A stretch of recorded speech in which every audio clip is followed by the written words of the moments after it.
Hello, hello. Welcome to a brand new episode of I Like Art podcast. My name is Sarah Glepker, and I am really excited today.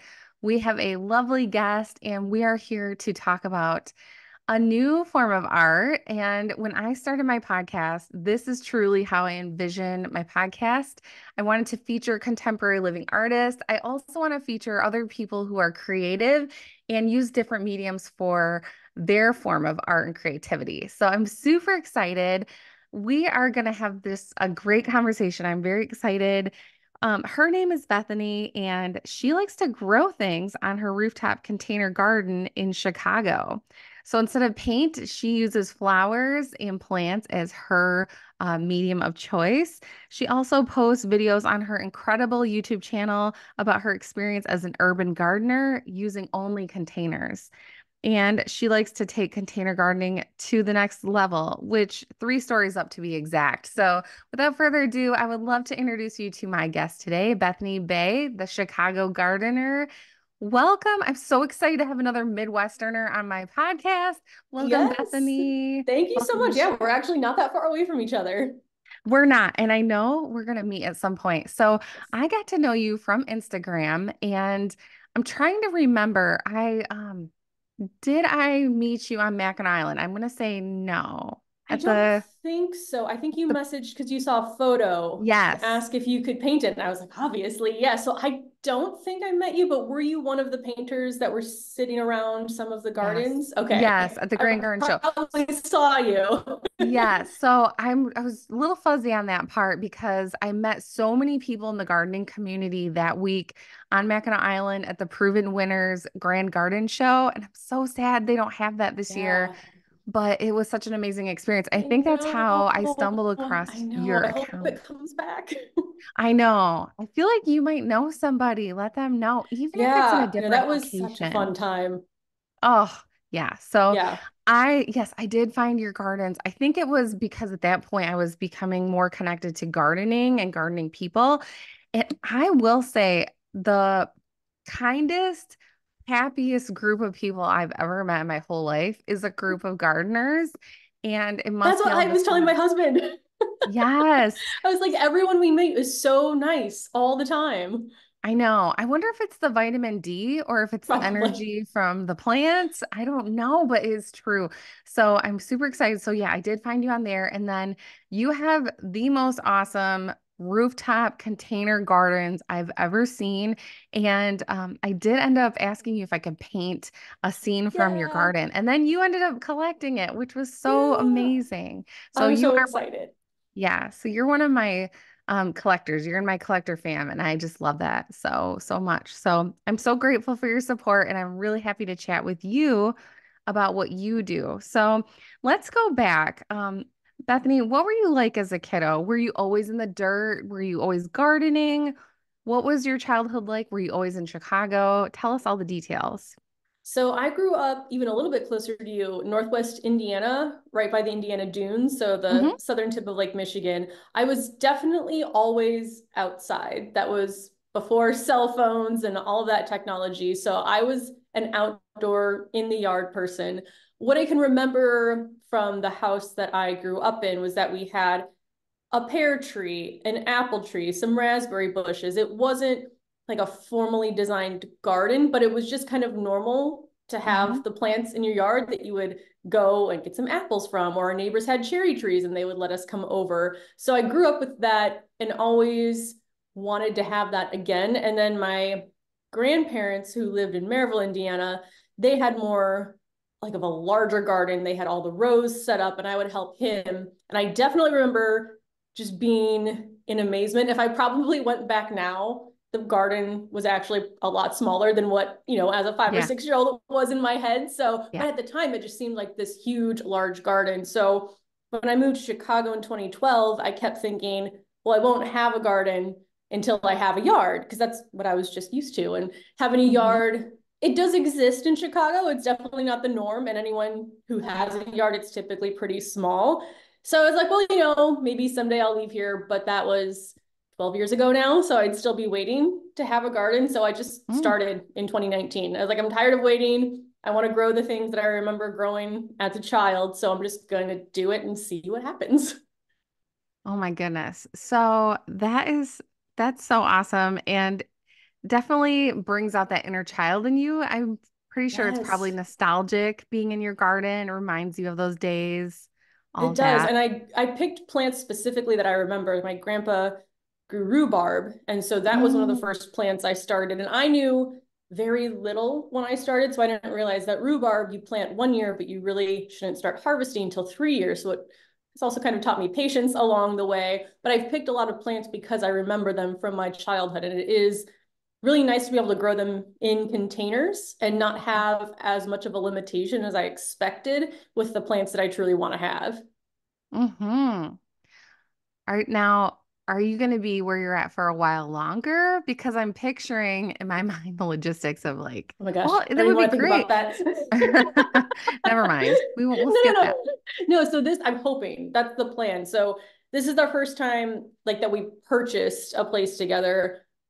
I think we moved in like June of 2020. So when there was Mm, kind of nothing else going on in the world, it was like mm-hmm. we were focused on moving at least. So we moved in here. And since we do finally own it, I'm like, we can't leave for a long time because I don't want to bring everything that's up here back down. Like Mm-hmm. the logistics of that just seems very overwhelming. I know it can work. I know some Mm-hmm. people do that, but I want to put that off for as long as possible. Yeah.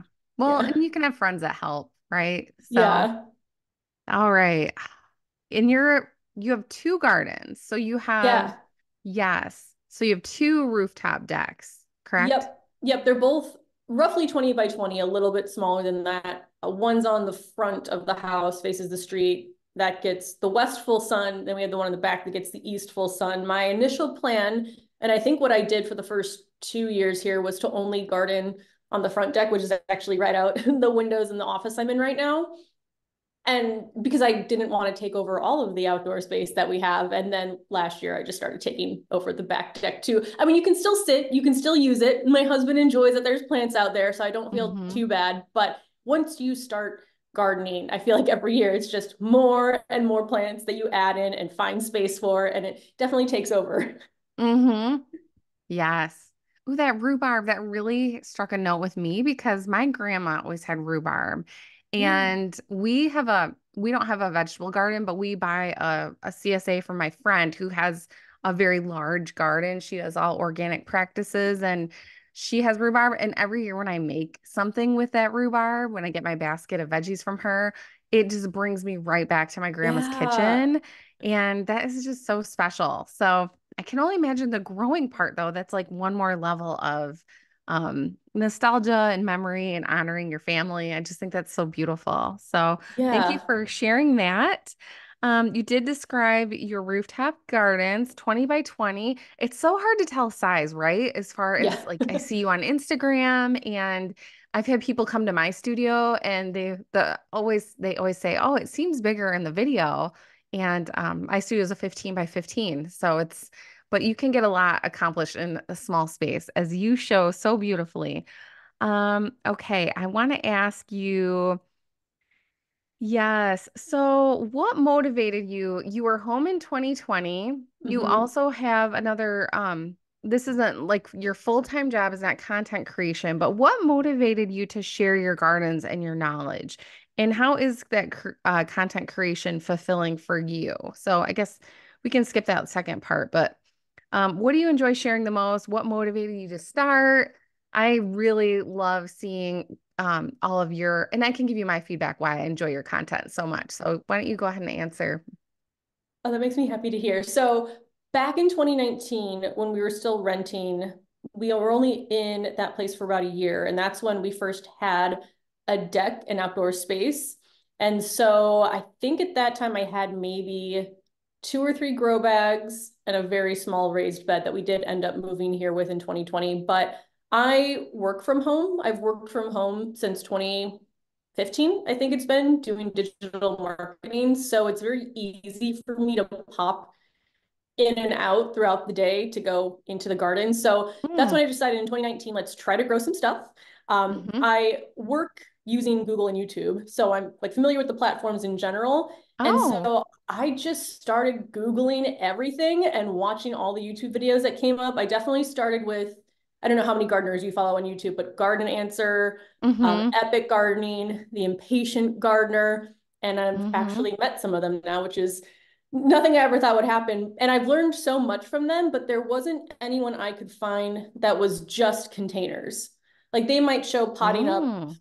one plant, but I couldn't find Yeah. anyone that was doing everything in containers. And I noticed the more I started gardening, there were some differences. So that's when I started. The early videos are kind of embarrassing to watch because I definitely wasn't used to talking to a camera. In fact, I don't think even if the videos are on my channel anymore, I was even in the first ones. Like I think I was just showing, walking around with Mm-hmm. my phone, what was in my Mm-hmm. garden. But that's really why I started because I know there's a lot of people living in cities. I know there's a lot of Mm-hmm. people like me that probably thought they had to wait till they had some land to start gardening. So I wanted to show that you can actually do this, even if you have, like, I have, this is a big space for Chicago.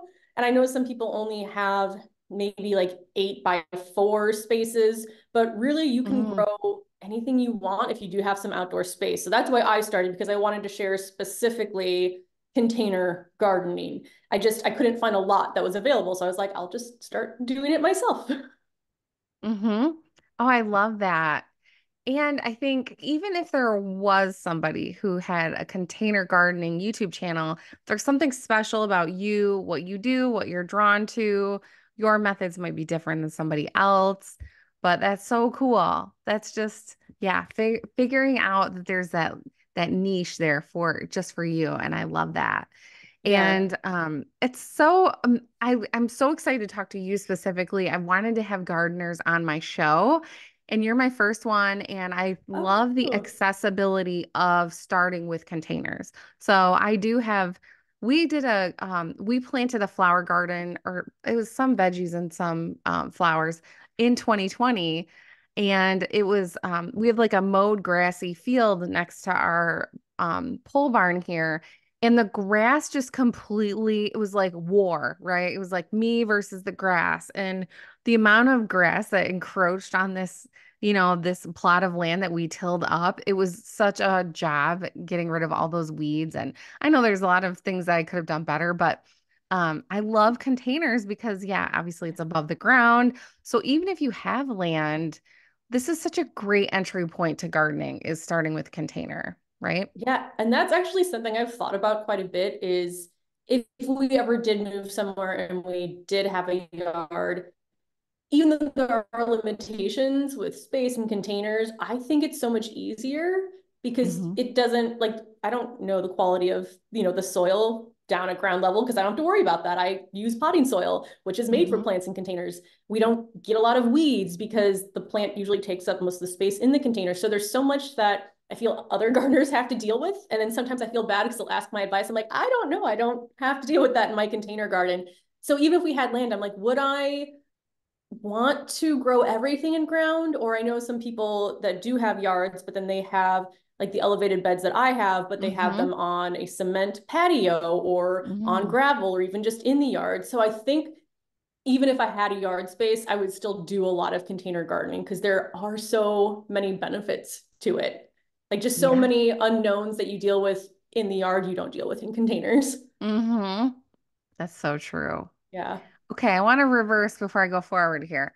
You mentioned, I'm really putting you on the spot here. You mentioned you can grow anything or most plants in containers.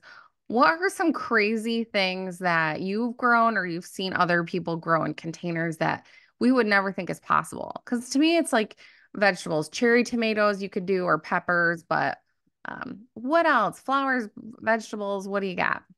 Yeah, so the craziest thing I've seen, which we don't have an R deck, but you can walk by and you'll see like garage decks with trees that are maybe 20 feet tall, Whoa. evergreens, maples, yeah, and they're just in a container. So as long as your container is large enough, and also we have to deal with the weight of the deck up Mm-hmm. here.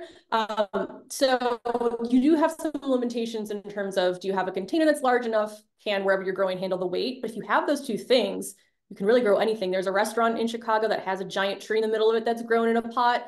there's a lot of things I didn't notice before either until I started gardening. And I was like, oh, that's a real plant over there inside in this huge pot. So those are really cool to see. I don't think I'd ever do that. Again, I don't have the weight can handle it, and it's much windier 3 stories up than probably just like 1 story up. But I've just found that Mm-hmm. so interesting. For me, I would say, well, some of the more fun things I've grown are my melon plants, mostly because I start them in like this container, not too big, and then they just start taking over the entire garden, which can be good and bad. Mm-hmm. But I was like, Yeah. oh, this is very quickly growing a lot larger than I expected. And I Yeah. can grow like full-size tomato plants up here, especially keeping them vertical. But I've also been like introduced to the world of dwarf plants now, which is really cool. I didn't realize there were so many dwarf varieties available of plants that I've grown, which is helpful again to kind of squeeze things into small Mm-hmm. spaces. But yeah, there's really, if you have the container and your deck can handle it, you almost like can grow anything you want. Yeah. Oh my gosh. The Yeah, so sky's you the can just go limit. crazy. I mean, containers are expensive though. I found that that's probably that, and then buying all of the potting soil is probably the most expensive part of the garden. But Okay. hopefully, once you have the containers, they're there for years and years and years. Mm-hmm. It's Yeah, not necessarily the plants, it's the but yeah, you work with perennials, you have bulbs, you have tulips. yeah. I'm also in an area that gets snow, so I've learned so much just hearing you talk about overwintering and Mhm. how do you keep the plants at, the right temperature protected. So all of that stuff, I would have not really having gardened before. I would have assumed, oh, you could just leave the bulbs in the pot over, the winter after you plant them in the fall. And there's more to it. So yeah, Yeah, I it's a think lot it's of just so trial and error fascinating. too.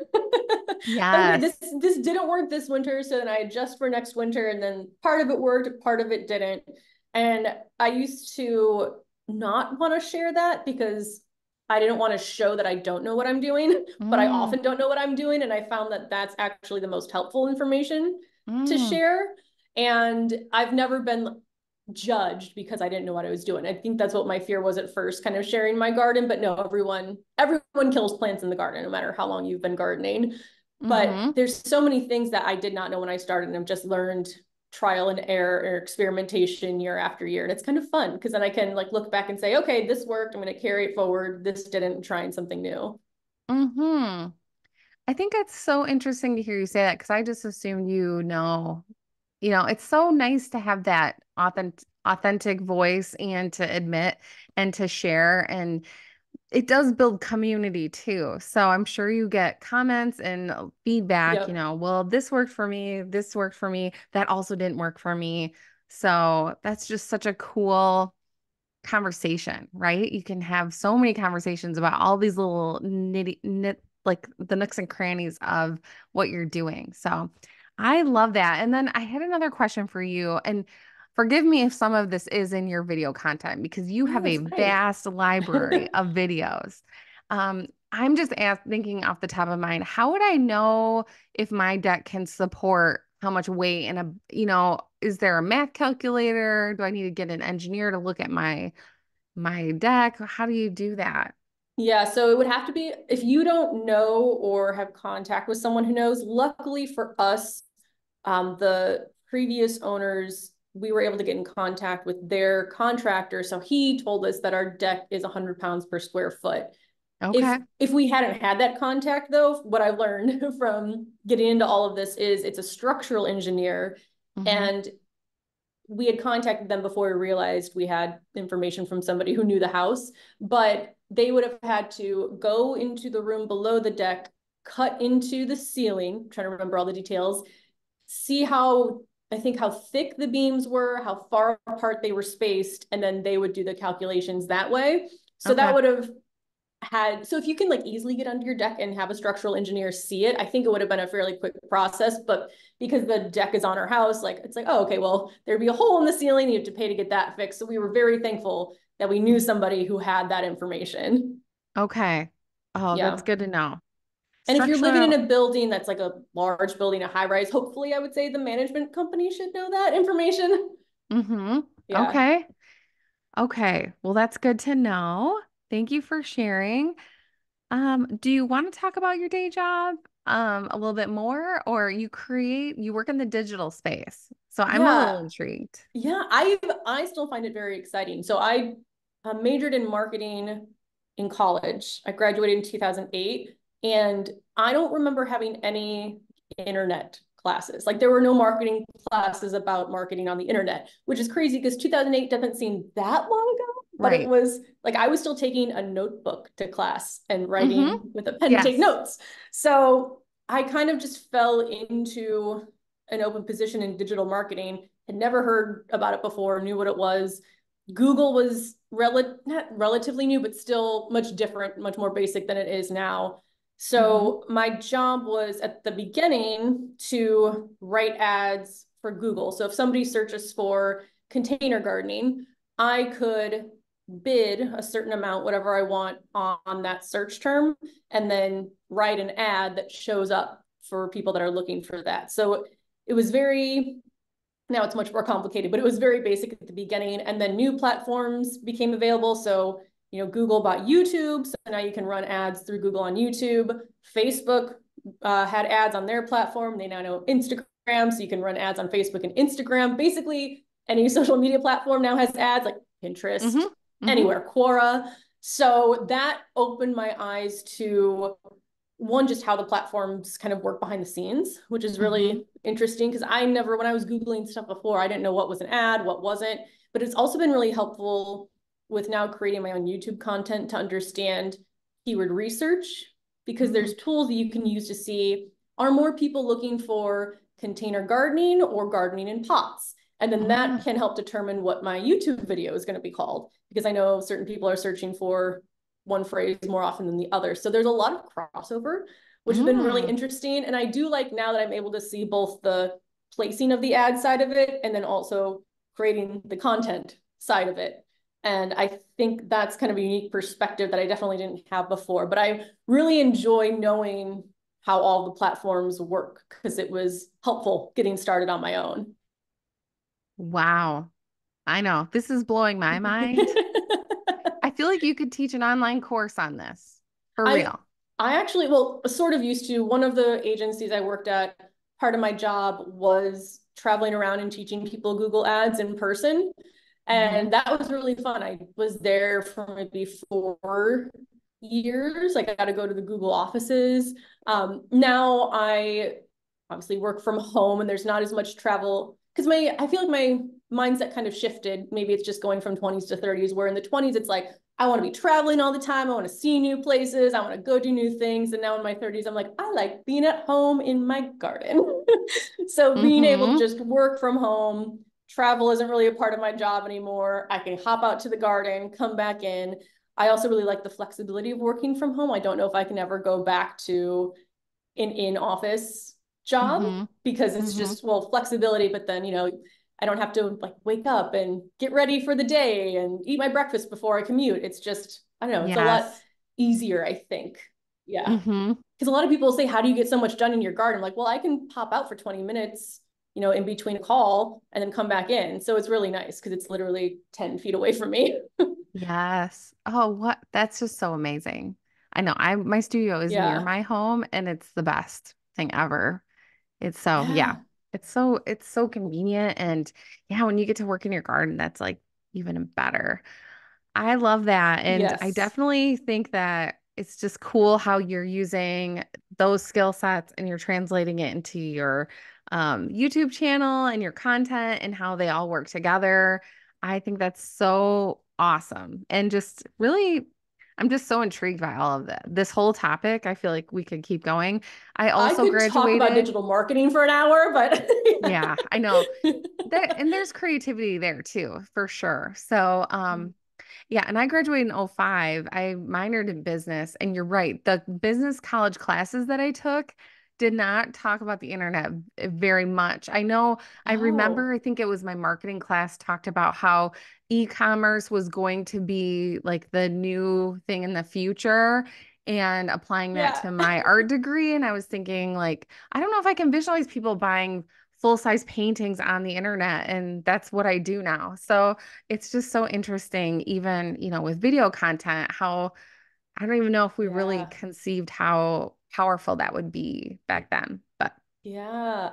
I still remember the transition from, having a laptop, but then saying, no, people are going to start buying things right from their phone. I was like, who's going to buy something from a little screen? And now that's why I order most of my things online. right. Oh, I know. It's so crazy. Um, what is your favorite thing about gardening? Ooh. Hmm. Well, there's a few different, well, okay, I'm going to do two, even though you said just Okay. one. So, Mm-hmm. first, I can definitely tell there's been a shift in my mental health or just overall stress and anxiety levels. I I think just being outside and being around nature, because for the longest time in Chicago, I didn't have any outdoor space. And so basically, if I was at home, I had to be inside. And just getting out into the garden, I feel like there's just a bit more peace in my life. And, unfortunately, I've lost people over the last decade close to me. And I noticed a difference between how I kind of dealt with grief before I had a garden and how I dealt with it after. And it wasn't ever something that I expected, but kind of having a place to go, even if it's just a little deck with some flowers, instead of just kind of sitting inside, has been incredibly helpful. I also started meditating with an app, so that probably helped Mm-hmm. too. But Ooh. it's the small things that have led to big changes that I never expected. And it Mm-hmm. was kind of something that just hit me after a few years of doing it. Like, oh, I feel a lot less anxiety than I used to. I feel a lot less stress about things that are still stressful, but I don't feel as stressed about Mm-hmm. them. So that's been really nice. And I think the other thing that I really liked is being able to share things from my garden with other people. I can produce a lot more than I ever thought in this space. And I really like cut flowers, which keep blooming throughout the season. So I started giving flowers away first to my friends and then to just people walking by. And kind of similarly, like that small action of just giving some flowers away, I've seen has had a big benefit. So I definitely think like not only the garden for myself, but also being able to share that with other people. I like both of Mm-hmm. those together. Yeah. Oh, I love that. This is just such a great conversation, especially now. Thank you for sharing, especially now with mental health being more at the forefront. May is Mental Yeah. Health Awareness Month. And it's true that working with your hands, working with plants, and even Yeah. having a bigger goal, but also the outdoor piece, the force, the actual slowdown. Don't you feel like that's a Yeah. part of it too? Oh, yeah. You need patience, which is not something Patience. that's my strong suit. So having to slow down and say, like, okay, I'm planting this now, but I'm not going to see it flower for 2 months, or I'm planting this now, but I can't harvest it for 2 to 3 years.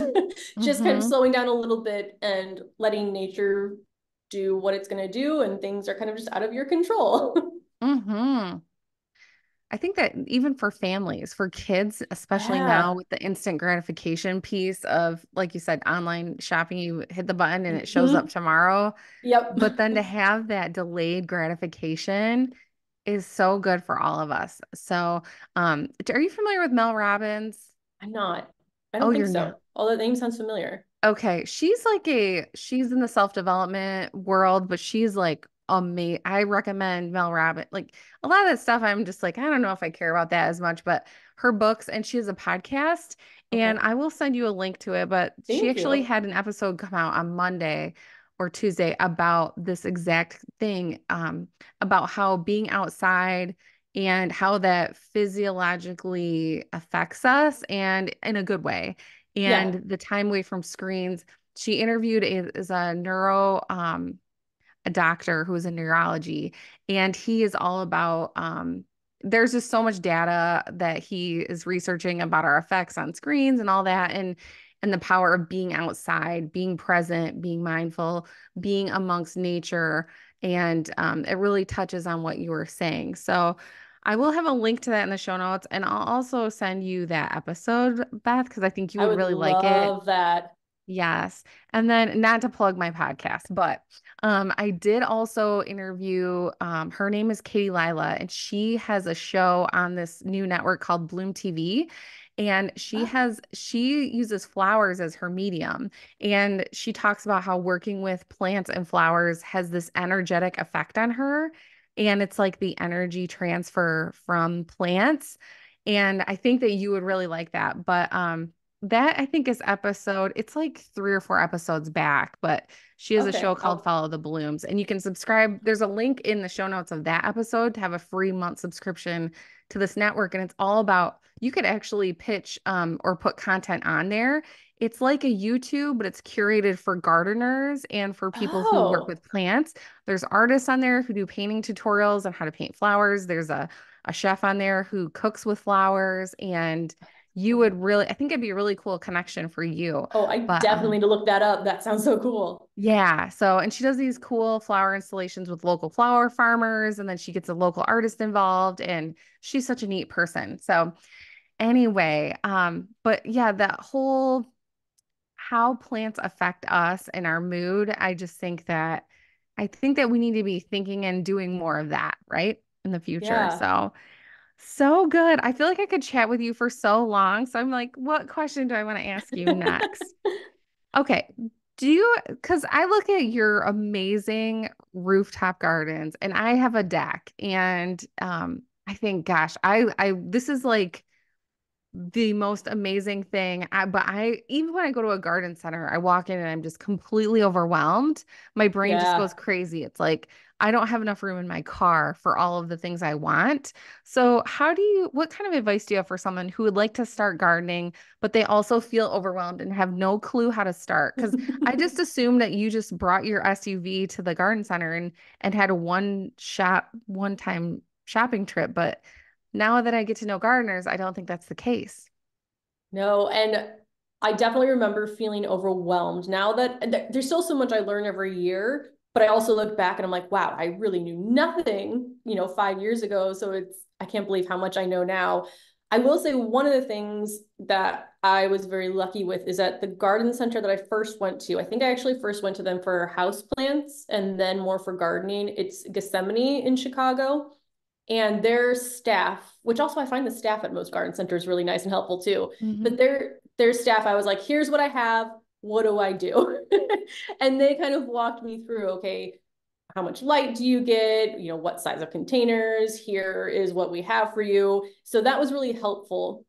And then honestly, anytime I had a question, I would Google it. Or if I got a plant, I would Google it and read all the information. So I would try to start smaller, like maybe pick up 4 plants.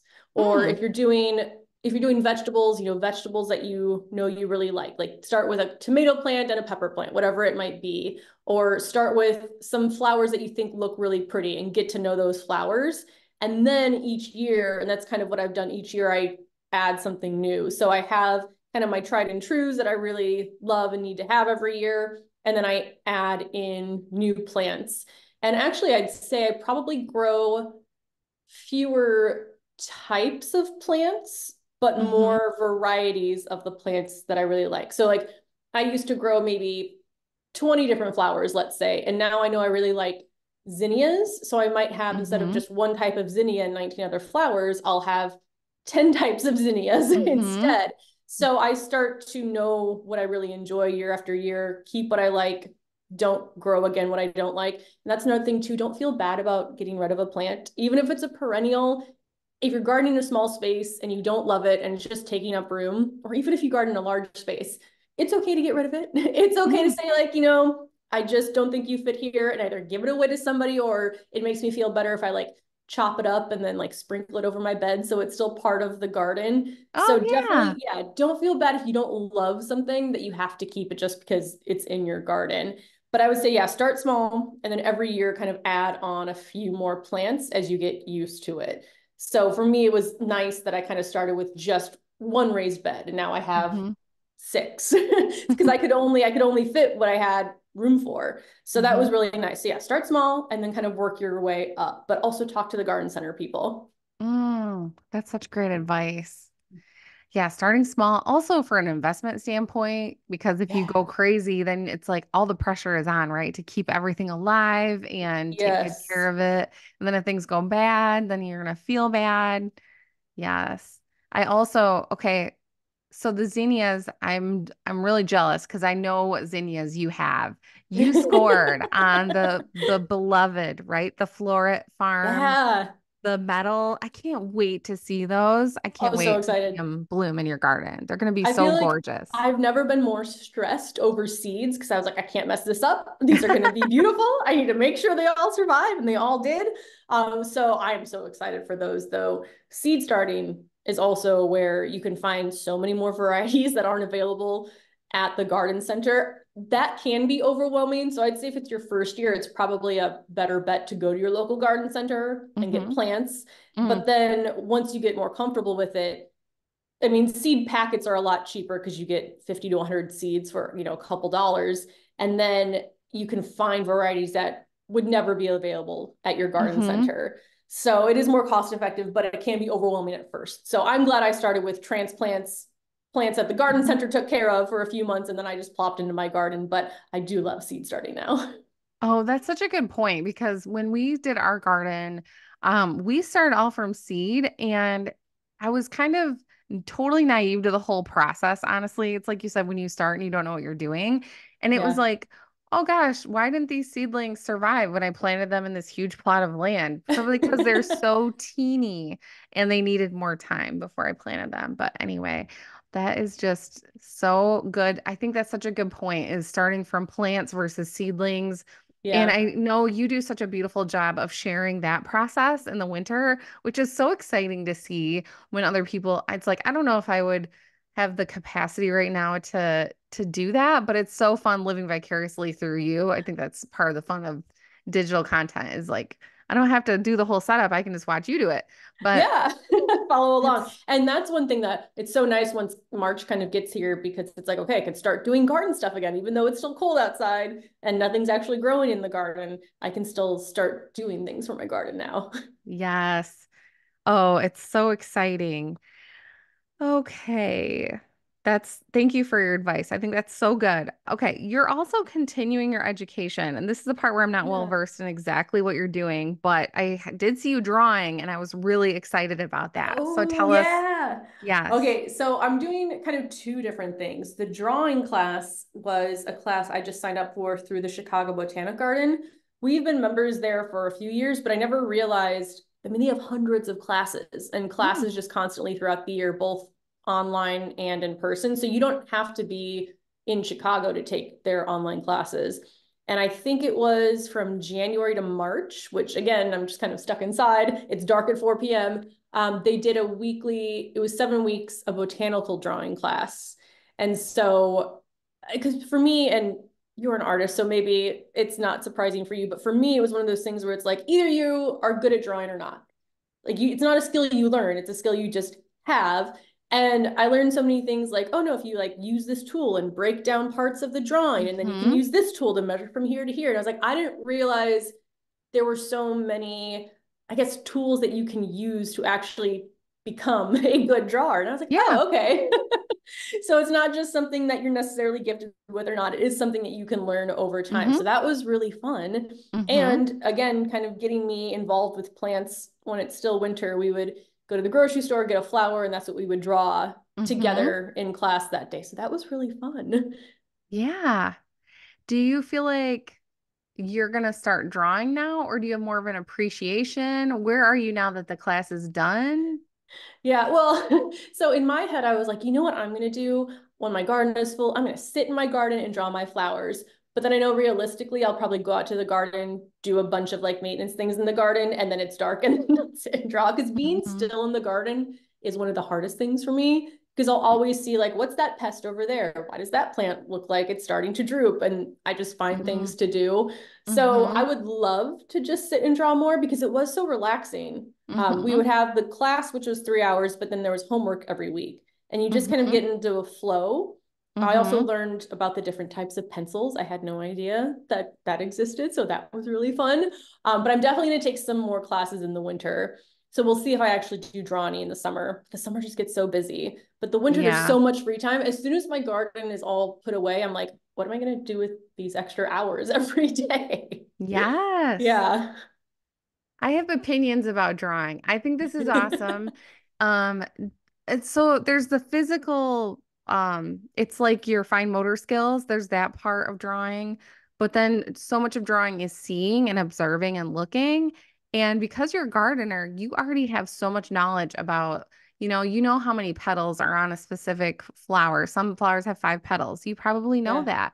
Or the ratio of the length of the petals versus the center. Some flowers have a large center with shorter petals. There's all these different things. I know just from working with creating art for other people, if they're in the gardening, if they are gardeners, they might know more about a specific flower or plant than me. So I just think that you probably know a lot more than you realize, and it's a practicing thing, and drawing Yeah. is so technical. And definitely those voices in our head that say, who are you to draw? You're an amateur. Yeah. You can't draw this. You're not that. It's overcoming all of those voices, which I have those all the time making art still. Every time I'm at the easel Oh, painting. really? Oh, yes, 100%. Because I see your stuff in the background right now. No, every single time, especially in the middle, I call it the messy middle. So it's when you get started and you're excited Yeah. and you're actually starting, you're like, I'm doing the thing. This is so awesome. I've got this blank canvas. And then you get to the messy middle, and that's when your inner critic really speaks up. This is all artists have this. Everybody has this. And you're in the middle, and it's like the mean girl comes out. She's on your shoulder and she's like, you can't do this. You can't make a painting as good as your last one. All these things are so real. I don't know if you get that with gardening, but artists get that too. And we're And all now that you artists. I said do. that, there was more when we were trying to learn how to shade. There was always a part where I was like, this looks nothing like the thing. And then by the end of Mhm. it, I was like, oh, it does look like the thing. Yes. I've done so Yeah. well. Yeah. And you get amnesia because you forget the whole process. And then you start again. And the more times you do it, the quieter that voice can get, but still. So Yeah. you just have to overcome. And I think that's when there's a lot of research on kids drawing, and a lot of little kids draw, and this is a whole tangent. I'm so sorry. No, I love this. But I find this fascinating.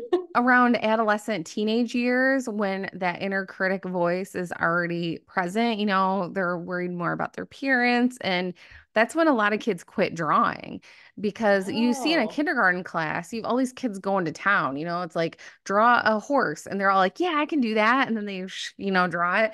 But if you ask a room full of teenagers, they're all probably erasing to the point of ripping their papers.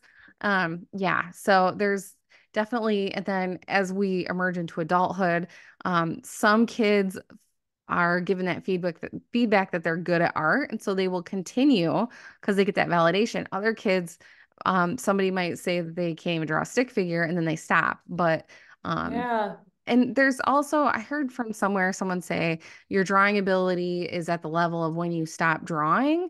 And that kind of makes a lot of sense if, like, but then it's a skill that you can pick up and take off and do it, and develop even when you're older. So, yay, I commend you. I think it's such a great challenge. I also recommend getting some paints or some pastels, because the drawing part is the hardest part. And for me, I Oh, still enjoy the drawing part the least, and the painting part is where my jam is, because you can paint over, you can um oh. yeah. Yeah, I would have, So just because I never really done either. I don't know why I would have assumed like drawing's just all one color with pencil. So don't worry about that. And then once you put the colors on, I feel like that's when I would get more stressed out. you think so?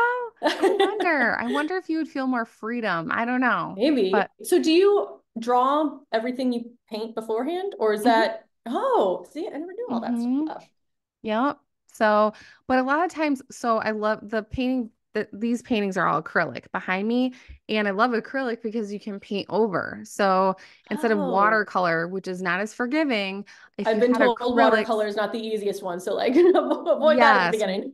watercolor is more technical, and it's less forgiving. Like, you can't just paint over your mistake. But a lot of times I'll paint, like, these flowers behind me are from a bouquet, and it's like I'm almost molding with clay, because I'm just painting over and, like, really figuring out the sizes and the proportions as I go. So Oh, I love that. yeah. So Gets I feel like that's similar to gardening in a way where it's like I put things in and I'm like, actually, that's too close together, or those colors aren't right. So then I just like replant them somewhere else. yeah. Like that's what I like about gardening. And I guess another tip too is just because you plant something in one place doesn't mean you can't move it somewhere else if you don't like it there anymore. So I can readjust like as things grow or as things bloom, I just move them around. Mm-hmm. all the edit. I call it editing. I love Yeah. that. Oh, I like that. Yeah. Yes. So I love the editing process. That's maybe part of why, yeah, I like to work with acrylic paint. Okay, I love all this. I really wanted to talk to you more about your giving away of your flowers because I love this. When we had our garden, that was kind of my goal was not to sell. We were talking about selling the flowers along the road here, but the most fulfilling thing is just giving them away. But tell me more about when you did that, because I think this is just like such a beautiful example of something someone else could do. Yeah. So I first saw, I think it was a news story maybe 2 years ago about a woman her Instagram account was called With Love Chicago. And she would make bouquets, I think with just flowers from the store. She would put them in a jar, leave them somewhere around Chicago with a note that said, "This is for you." And I was Oh. like, you know what? I can totally do something like that too. And so, I've been giving away bouquets to my friends and their kids, but I grow more flowers than I even know what to do with. Something I didn't know when I started gardening is, some flowers will produce one bloom and that's it. But then there's other flowers that are called cut and come again, where the more flowers you harvest, the more they'll bloom, which is what zinnias are. And so I put more of those in my garden. So I have flowers pretty much from like middle to end of June throughout the season. So I cut those. I maybe make like 2 or 3 bouquets at a time, and I'll just leave them out on the sidewalk with a sign that says, "Please take." They're always gone very quickly. And things that I didn't expect, because I never expect to get anything back for this. I mean, honestly, I guess it is like an act of kindness, but for me too, it's just like, I have too many flowers. Please take some. Mm-hmm. But I've gotten thank you notes back. Mm-hmm. People have dropped off, like one of the girls dropped off a little bracelet that she made. And I've gotten really personal notes that said, my grandma recently passed away. Her favorite color was pink. And I happened to leave out an all pink flower bouquet. So things like that, again, that I Oh. never imagined from just leaving flowers out front. And I just started that last year. So I'm definitely doing that again. I was saving all of the glass and plastic jars I could find over the winter Mm-hmm. so that I hopefully don't have to buy any. We'll see how quickly I go through them. Sometimes people give the jars back, which again, I wasn't expecting. So that's been nice Mm-hmm. to be able to reuse them. But again, one of those things where it was just a small act that I never expected to have a larger impact and like potentially turn someone's day around.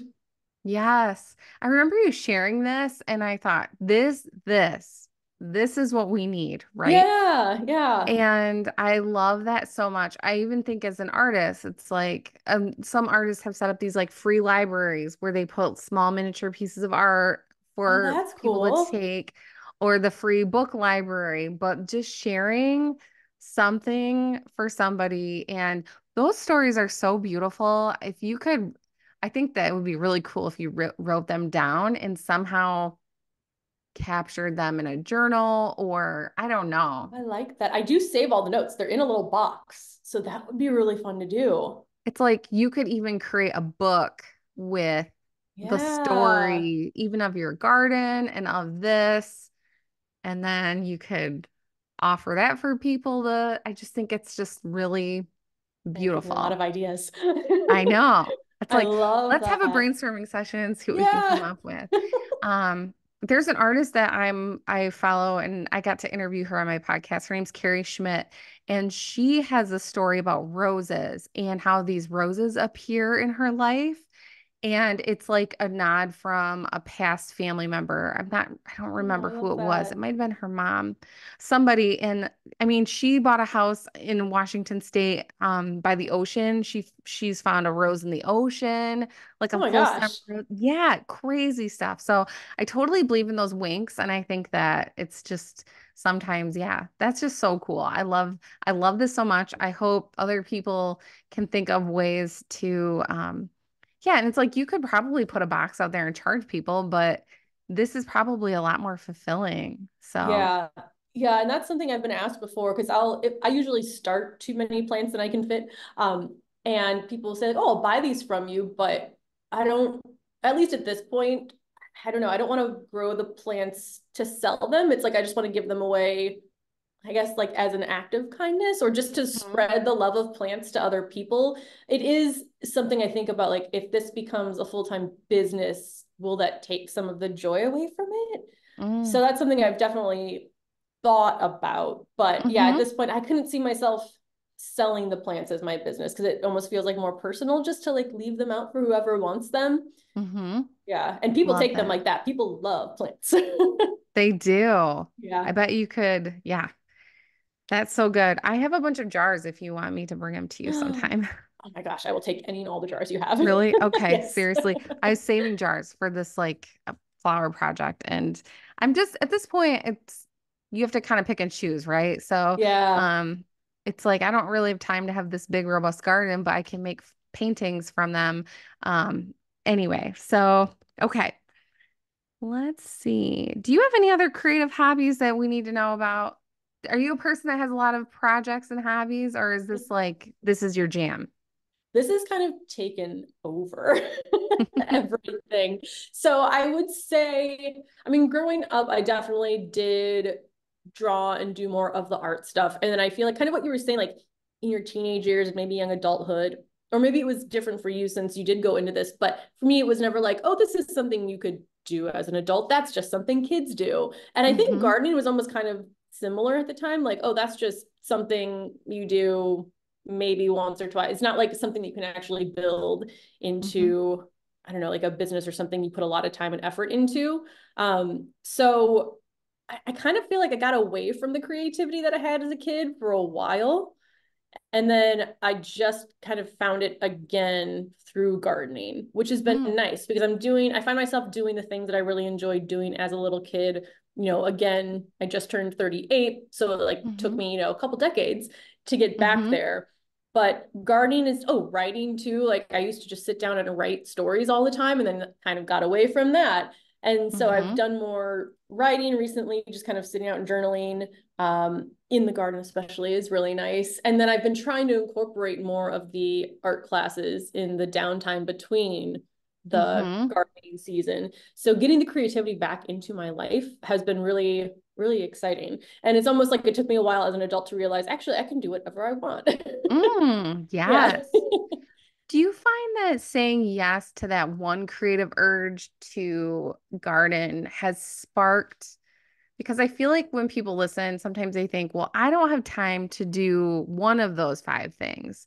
But do Yeah. you feel like it energizes you in a way that gives you the momentum to also do this and this and this? Or I do you think feel like it it kind of builds on itself?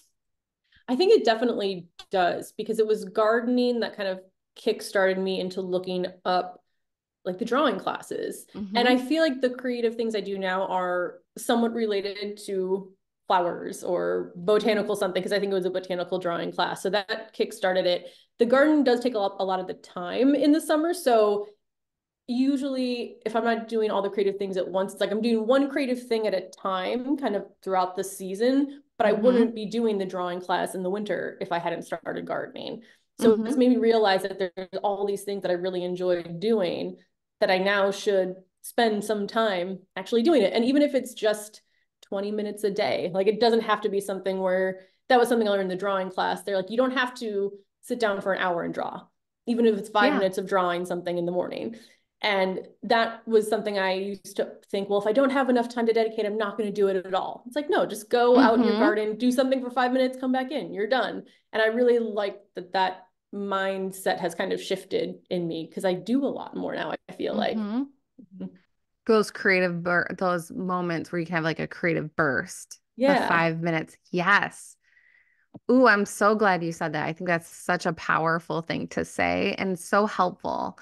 And I know for me, a limiting belief is okay, so I've watched YouTube channel videos, and as an artist, I know I have I mean, I've filmed footage of me painting, and it's actually getting all of it compiled and creating the video. And it's like a dream of mine to have a YouTube channel. But truthfully, after watching yours, it was like I feel even more inspired as because there's a lot of different ways people do it, right?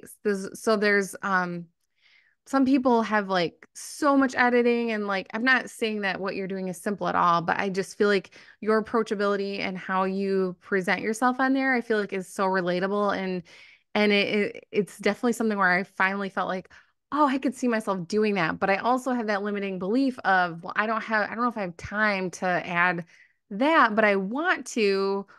Is there anything you can give me advice or other people that are feeling the same way? I'm kind of speaking Yeah. more specifically to YouTube, but in general, I don't know.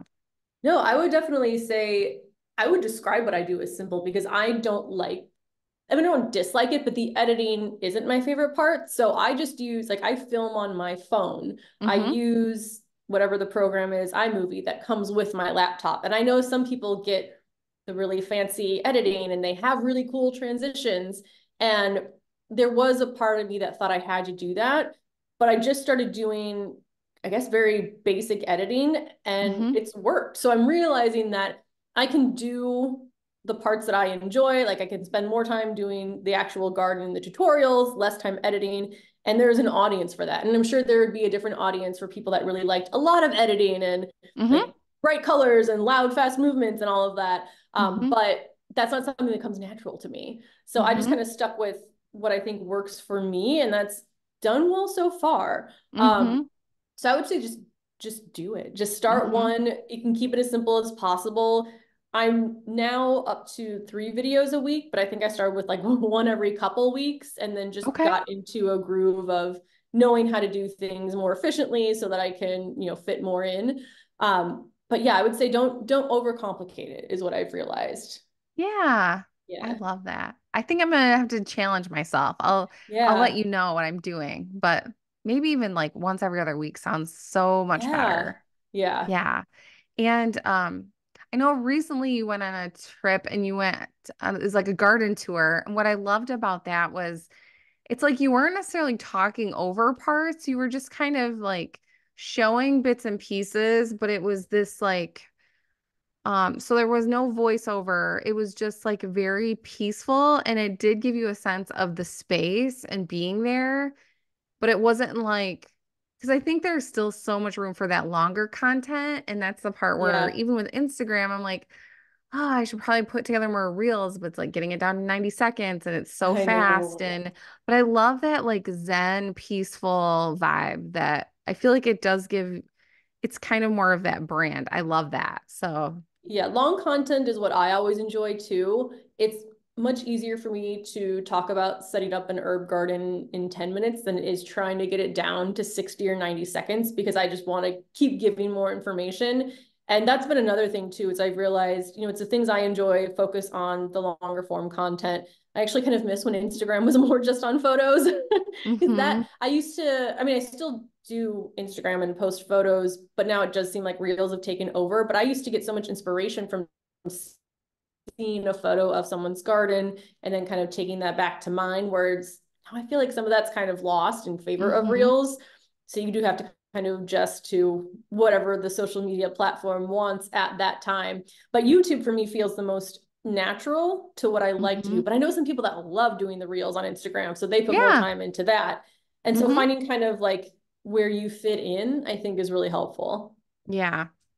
That's so good. Thank you. I didn't even Because know I we could were gonna have talk to for a like long time in a video. I love Oh, sorry, I was thinking I that. could talk for a while. Yeah. I feel like I'm the same though. I don't know. I feel like even I have a spot on my website for a blog and it's like I feel like I just need to start writing on that because even captions, I just have so much to say. And if I could just type away and just post it, maybe that would be better. Yeah. So, Yeah. yes. Okay. We don't, I want to honor your time. I know we're going a little over. Is that okay? That's okay. Yeah. Okay. Do you Yeah, that's have a fine. creative challenge for my listeners? Like something? Ooh. Okay. So I think it'd be fun if everyone maybe got up the height, how much it spreads. So I think that would be really fun to put together like your own container of flowers and Mm-hmm. see how it grows and changes throughout the season. Okay. I love that. Yeah, That's the I challenge. love that. That's something I didn't think about again early on. And now I'm like, oh, I should see the height of these plants so I know which Hmm. order to plant them all in. Mm-hmm. Do you keep everything in a journal? Like in a spot? Like do you have a notebook or? I love Excel. Mm. Yeah, Excel is my go-to for all of my lists in life. So I have different Excel files for all the seeds I start every year, packets, trying to remember. I just go to that one document and everything's there. But I use it for non-gardening stuff too. Everything on my life I feel like is in an Excel document somewhere. Okay. Wow, you're so organized. Do you have time for a rapid round of questions? Yeah, that would be Okay. fun. Okay. All right. Before we get started, where can we like what's new coming up this summer for you? What are you excited most about in your garden? Oh, I think so. I just got two new raised beds, which those are the largest containers I have to grow in. So I'm excited to figure out what I'm going to plant there. Um, I'm getting more hydrangeas, which are one of my favorite plants. That again, I didn't know if I'd be able to grow them in a container garden, and I can. So just basically having even more space to plant, I think is the most exciting thing for me this season. But I do feel like now I'm maxed out of containers. Like I can't fit any more in, so I have to work with what I have. Okay. Oh, that's exciting. All right. Where can we find you before we get started on the rapid round of questions? The two platforms I'm on the most are YouTube and Instagram. Both of those are at Chicago Gardener. I have a TikTok. I feel like that's the platform I understand the least. Um, but I post more updates as far as what I'm doing today in the garden or here's something that just happened. That's more like on Instagram and Instagram stories. So I think following both of those platforms, you kind of get a different viewpoint of my garden on each. I know. I really enjoy both channels, and I think that you do such a beautiful job in your stories of sharing consistently. And I know you go on different adventures, you go antique shopping. We didn't even talk about that. Love And it. yes, all the things. You're decorating your office. I thought that was so fun to watch. And so definitely excited to chat with you and have other people like find you and see what you're up to. And thank you again so much for sharing. Okay, real quick before we go, what is your favorite color? Just top of mind for these Pink, questions. pink, office Pink? pink. Most of my flowers are pink, pink. I love pink too. What shade of pink? I kind of like in the garden, I like a bright neon pink. Inside, I kind of like a blush pink like this. Mm-hmm. I know. I love pink too. What is your work when you're in the garden? What is your beverage of choice? Like hanging out in your garden? Ooh. Well, so it would be a sparkling water with some fruit in it, but so I put a coaster on top. So I'm very vigilant now when I take out that beverage with me. Mm-hmm. Yes. Oh, that sounds lovely. Do you have a book or a Yes. movie that you want to mention? Just for any reason? Oh, you know what? I just got a book from a bookstore up in Madison, Wisconsin, of photos of Monet's garden, which Ooh. I was lucky enough to get to see in person last year. Oh, I'm And so it's jealous. just, it's a garden that he made to be painted. So Hmm. it's knowing that the whole point of it was going to be for artists to paint.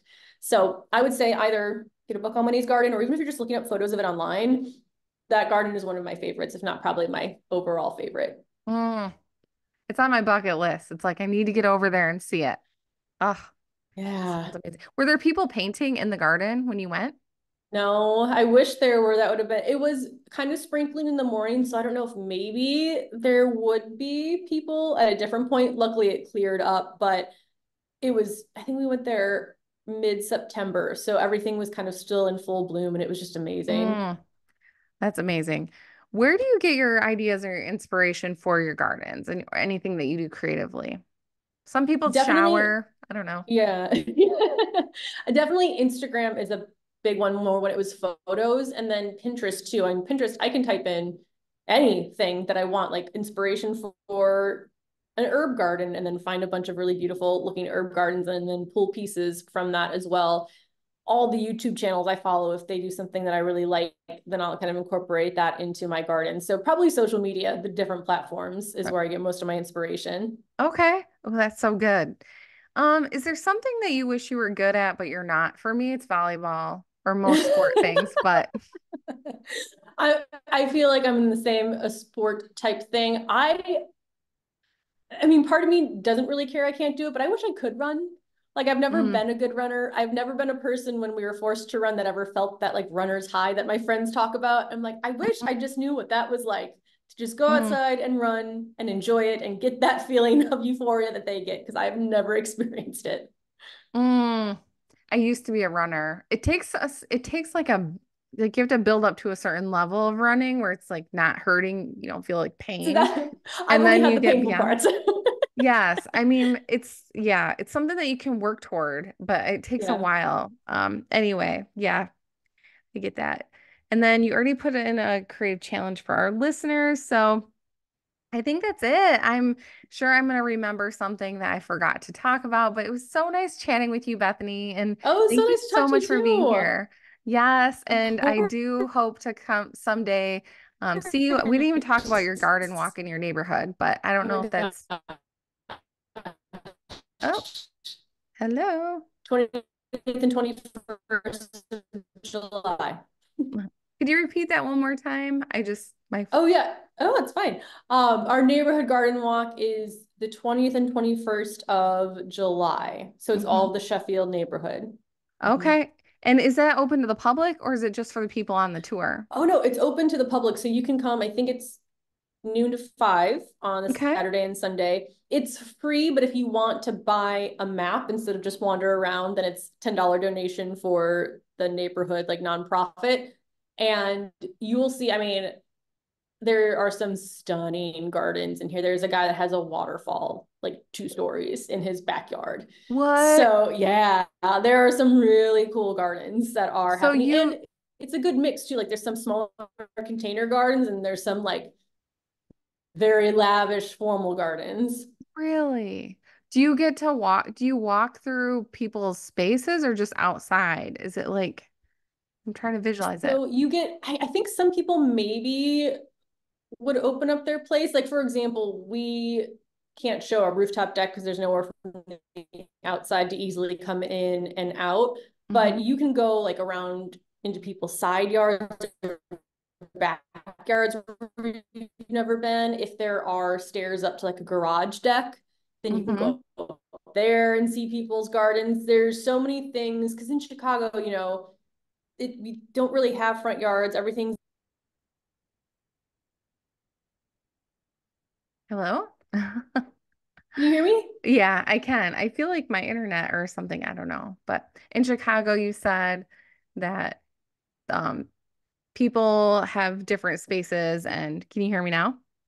Yes, I can. Okay. Yeah. Yeah, there's just so much in Chicago that you don't know exists because you never go in like around the buildings or in the back because they're not open to the public. Hmm. And then you go back there and you realize there's these beautiful gardens that you would never know just walking by on the street. Amazing. And that's July. The dates are the July, is it 20th and 21st? 20th and 21st. Yep, noon to Okay. 5. Okay. I will put a link to that. Is there like a website or something? Probably. Yes, I will send you the link to the website. Okay. We'll have that in the show notes. And that sounds amazing. Maybe I can come down and see it. We'll That'd see. be so But fun. yeah. Awesome. Well, thank you again, Bethany, for being here. And I'm sure people are going to be so inspired to get to the garden center and get planting and start somewhere.